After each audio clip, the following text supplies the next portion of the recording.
श्री स्वामी समर्थ. मी योगिता स्वागत करते तुमचं माझ्या चॅनलवरती. आजचा दिवस तुम्हाला शुभ जावो, तुमच्या मनातील सर्व इच्छा पूर्ण हो, हीच स्वामीचरणी प्रार्थना. तर आज हा व्हिडिओ आहे रक्षाबंधनचा. तर मी रक्षाबंधनला गेल्यानंतर आईच्या इथं गेले होते. लगेच मला रिटर्न यायचं होतं, त्यामुळे मी अर्धा ते 1 तास थांबले आणि इथं जे वडील आहे त्यांना राखी बांधल्यानंतर आम्ही लगेच रिटर्न झालो होतो, कारण पावसाचंही वातावरण झालं होतं. आणि मग इथं मी सर्वांनी आम्ही एक एक करून सर्वांनी ओवळलं. आरू शेवटी राहिली होती. व्हिडिओ काढायचं लक्षात राहिलं नव्हतं, पण नंतर शेवट आरू आल्यानंतर मग लक्षात आलं. तर म्हटलं चला छोटासाच व्हिडिओ शूट केला आणि त्यानंतर आम्ही निघालो होतो मळ्याकडं. तर तुम्ही इथं बघू शकता, हे माझे आजी आहेत, म्हणजे वडिलांचे चुलता चुलती. तर ते इथं मस्त आरामशीर बसले होते, तर त्यांचाही थोडा शूट घेतला. आणि इथं मळ्यात आल्यानंतर जे कांदे आहे ते लावण्यासाठी ते मम्मीने त्यांनी जे वावर आहे ते तयार केलेलं आहे. आणि रोपही खूप छान झालेलं होतं, पण मला काही जास्त शूट घ्यायला जमलं नाही. आणि नंतर आम्हाला उपवास असल्यामुळं आम्ही चहा वगैरे घेतला आणि घरी आलो. घरी आल्यानंतर घरचं रक्षाबंधन राहिलेलं होतं, तर इथं मी छोटीशी रांगोळी काढली. आणि घरचंही रक्षाबंधनला खूप म्हणजे तरी 6:30 वाजले होते, कारण रक्षाबंधन दुपारनंतर करायचं होतं, भद्राकाल होता त्यामुळं.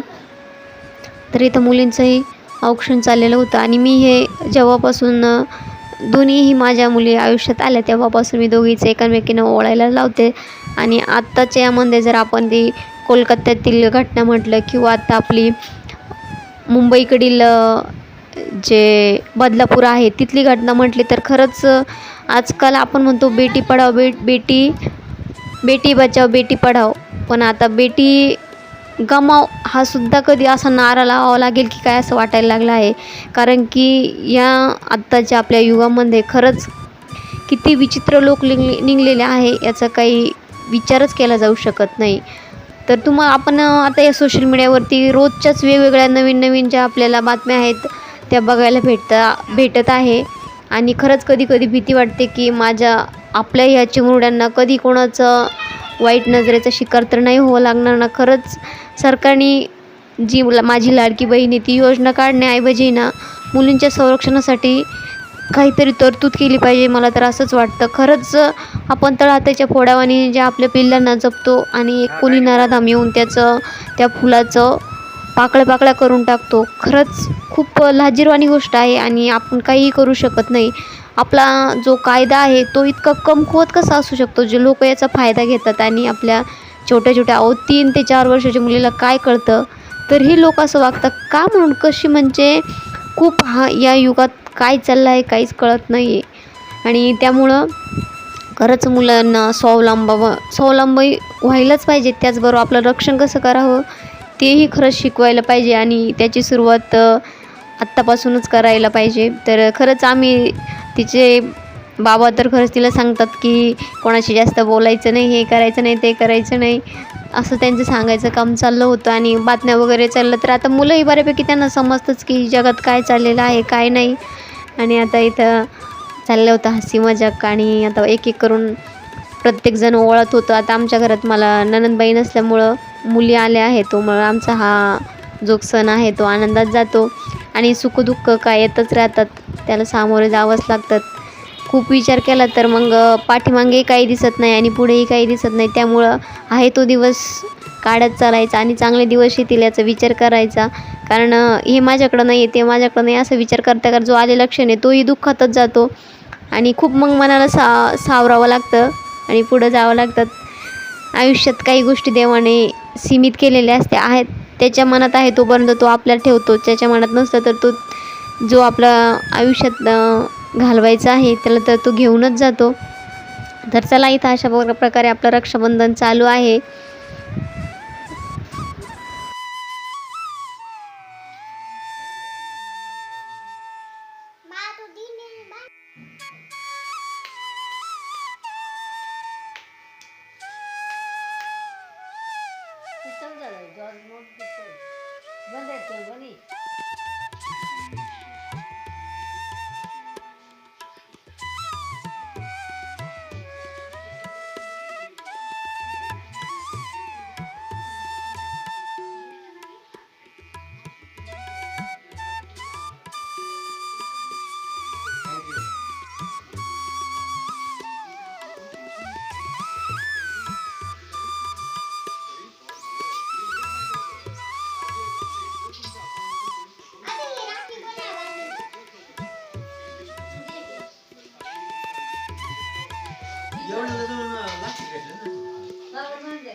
आरू थांब आरू थांब.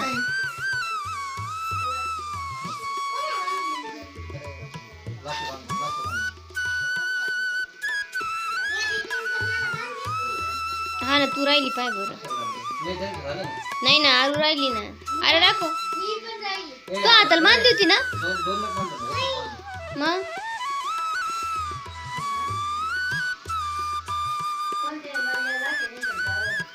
नहीं केक छोटे हाँ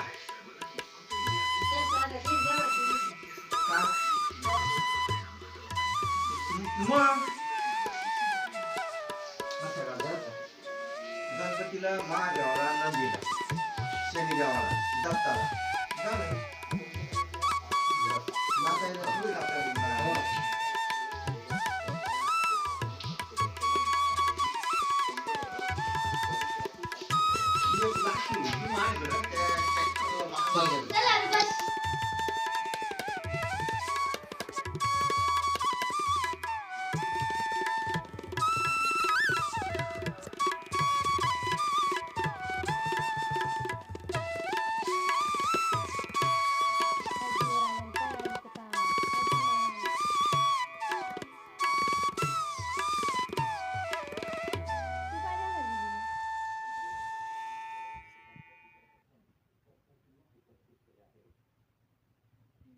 ओळ ना लागली खाजवायला लगेच.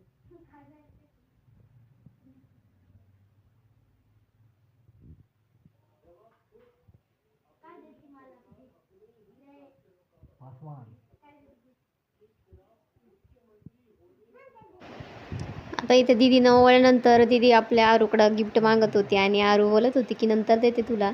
आणि त्यानंतर मी आहूनही ओवाळून घेतलं कारण माझ्यासाठी भाऊ बहीण आई वडील मित्र मैत्रीण काय सर्व असतील ते हेच आहेत. आणि मला माझे ज्या काही हौस मौस असेल किंवा जी काही इच्छा आकांक्षा असेल ते हेच पूर्ण करतात आणि माझं रक्षणही हेच करतात. तर यांना मी राखी आवर्जूनच बांधते आणि दरवर्षीच बांधते. तर आहूंनाही मी इथं राखी बांधून घेतली होती. आहूंना राखी बांधून झाल्यानंतर आता इथं जो भाऊ आहे त्याच्या फोटोलाही राखी बांधून घेत आहे कारण मम्मीकडे गेल्यानंतर मी तिथं जास्त आठवणही काढत नाही आणि राखी बांधत नाही. तर घरी आल्यानंतरच मी एक फोटो माझ्याकडे ठेवलेला आहे तर त्यालाच मी राखी वगैरे बांधून घेते. तर चला आजचा व्हिडिओ तुम्हाला कसा वाटला कमेंट करून नक्की सांगा आणि माझा व्हिडिओ आवडल्यास लाईक शेअर सबस्क्राईब करायला विसरू नका. तुमच्यासमोर मी असेच छान छान व्हिडिओ घेऊन येईल. व्हिडिओ बघितल्याबद्दल धन्यवाद.